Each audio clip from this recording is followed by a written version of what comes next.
What's up guys, welcome back to another video. In case you're new here, hi, my name is Beryl and I make videos once a week, so please subscribe. In case you're a returning subscriber, thank you so much for coming back and choosing me over and over again. I really appreciate you. So today's video is not a fun one, it's not a funny one. I have a small channel, a small platform. We are around 230 by the time I am filming this, and my thing has always been that to speak, even if it reaches one person, somebody has learned something from it. So today's video is my first true crime case. I'll be doing a couple of these. Before I begin, I just want to say that there are a lot of pieces to this case and I've just collected all of them and pieced them together. I also want to give a disclaimer that this video is not meant to disrespect anyone. It's just to bring awareness. Enjoy. So this is Velvine Kinyanjui. She was born on the 13th of March 1997. There's not a lot of information about her online, but from what I see, from what is online, from what she shared with people, she looks like a happy girl. She looks like a very outgoing girl, very beautiful, of course.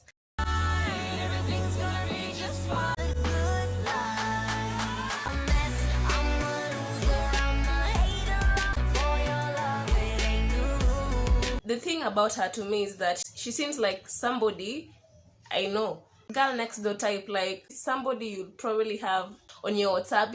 Just a normal girl. The thing about her is she's very normal. She was also and still is very much loved by her family and friends. Her mom's name is Anne Wairemo. I think she was an only daughter from what I gathered. She also used to work as a waitress on weekends at Destiny Park Garden in Tattoo City. Here at this hotel is where she said to have met this man known as Anthony Njenga Murimi, who is a 33-year-old man. He is married and he is also a salesman who deals with spare parts, so he is a businessman. According to Murimi, they met on the 21st of February 2021 this year. Then 2 days later is when they went on the official date. So Murimi picked Velvine up at Kiringiti.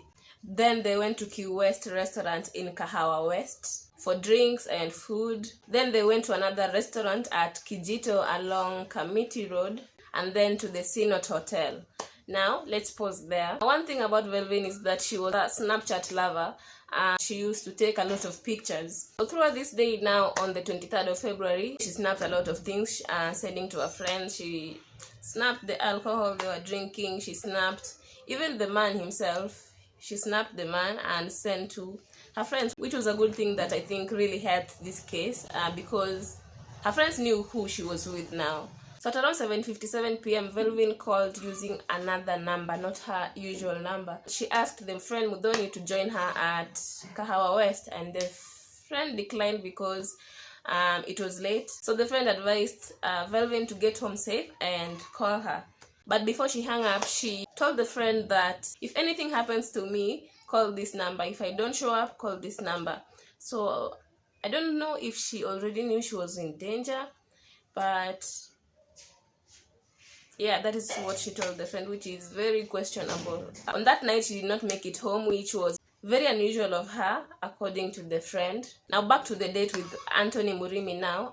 They were caught on CCTV at 9:30 p.m.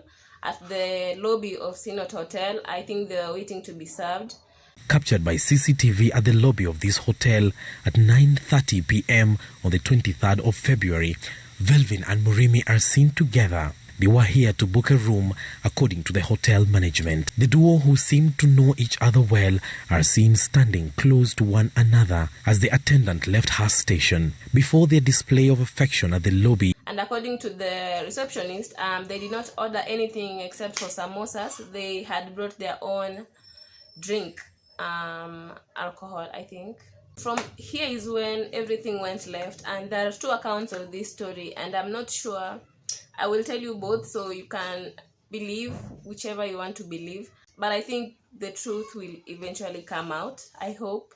So it is alleged that after they took the key, they headed to their room, and Murimi left at around 10:30 p.m. That is 1 hour after they were pictured on the CCTV at the lobby. So when he left, he allegedly told one of the hotel workers that Velvine was exhausted, so he left her to sleep, and he could not spend the night since he was married.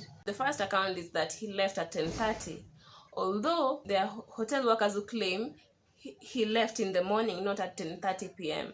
Of course, there's no footage of this yet. The DCI cannot release everything. Of course, they're the prosecution, they cannot release everything. They most likely have the footage of that, but they can't release it yet because they have a case to work on. So, allegedly, he also left with Velvine's phone. Now, that is the first account of events. So, the second account is that he left in the morning, and then a few minutes after that, Velvine was found in bed, naked and laying upside down. So, she told the hotel attendants to bring her phone, which was charging at the reception. The first one says that Murimi left with the phone. The second one says that the phone was charging in the reception. So after they brought the phone to her, the hotel called Murimi, and Velvine asked him to send some money, which he did. And after that, they called Velvine's friend who came and took her to Kenyatta University Teaching and Referral Hospital. Where I'm questioning this hotel is, if you found someone naked and not in a good shape, why didn't you take her to the hospital yourselves? I don't know, I think it's fucked up.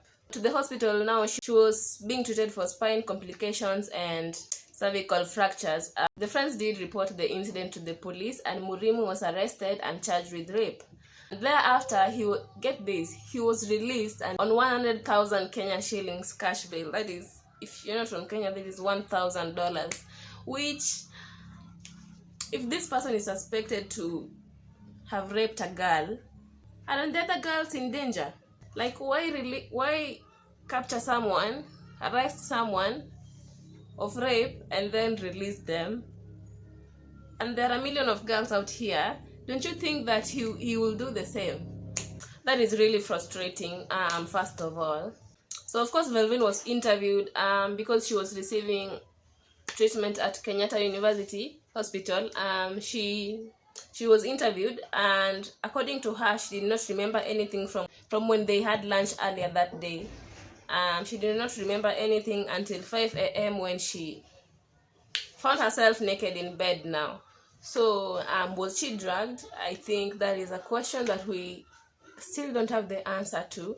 Unfortunately, on the 9th of March 2021, this year, Velvine passed away. She lost her life 4 days before her 24th birthday. If I could lay down beside you, I would. When nothing really matters, that's all I wanna do. I hope that you are safe and that I will see you soon. If I could lay down beside. She passed away in the hospital. Of course, an autopsy was done, and what it revealed was she had 3 fractures on her spinal cord with bruises and fluid deposits consistent with sexual assault. And the cause of death was the collapse of the lungs. The toxicology exam was also taken, but it takes long to come back. They need to see how intoxicated she was on that day. Anthony Murimi was now rearrested, facing murder charges now.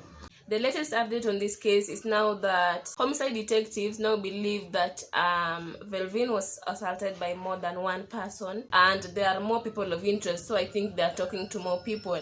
Now, there are 2 theories on what people think might have happened to Velvine. The first one is that, of course, Anthony Murimi did it. They were pictured in the lobby together. He did it. The second theory is that when he left, maybe at 10:30, he left the door open, and maybe the hotel staff or other guests in the hotel went in and assaulted her. Those are the 2 theories. I'm interested in knowing what you guys think. Which one do you think most likely happened? I'm not sure. I feel like this case we have more questions than answers, but I'm keeping my eyes open. If you guys want an update later on, maybe I'll do one. The thing is, Kenyans forget easily. Magufuli died last week, or this week.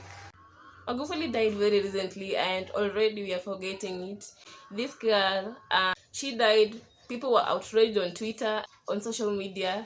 Maybe 2 weeks from now, people will have forgotten about this. I just hope that this is the beginning. People don't forget about this. It is unfortunate that a girl had to die, so that people speak up now. And I feel like the sex talk, the talk that parents give us, especially here in Kenya, for girls, usikuja hapa na mimba, don't get pregnant, and for boys, use condoms. I think that is the only thing they tell us. I don't think in school I've ever learned anything that, I don't think in school I've ever been told that you should not be disrespected this way, you should not be touched this way, you should consent. I don't think I've ever been taught that. I think I've learned this thing as I go, maybe on the internet. Parents don't do these things, so I think I have to leave the responsibility on us ourselves to teach our friends. There was a day I was talking to my brother and I was telling him, if you ask a girl and she doesn't answer, that is a no. Don't even go there at all. So at times you assume that maybe my brother knows, maybe my friends know. So sometimes bring the topic up and then advise them. Sometimes you assume my brother is a good person, maybe he doesn't know. So talk to your brothers. No, protect your sisters. Also, I don't know if you guys know this, but there are a lot of prisons, murder is excused. If you go in and you've committed murder is a little bit excusable because somebody might have attacked you and you murdered them. But assault is probably the worst thing you can ever do to a human. Men are also assaulted, but it is the worst thing you could do. Also, you guys take pictures, send to your friends. I have a friend group, and whenever any one of us is somewhere that they feel they're unsafe, which you should get out, but that is another topic. But whenever you are hanging out with people you don't really know that well, tell your friends, take pictures, just like Velvine did. Let them know who you're meeting. Tell your parents if it gets worse. I know they want the best for you. Anyway, I'm sending love to Velvine's family. I'm sending healing. I just hope that they get better from this. My thoughts are with them. That is the end of this video. If you guys are interested in more content like this, I think I'll be doing more of this. So comment down below if you are interested in more cases like this, in more content like this. I love all of you guys so much, 230 of you, and I'll see you in the next video. I am Beryl Ochieng. I'm signing out. Kiangazi kimechoma, barafu sio dawa, tiba ya moyo wangu.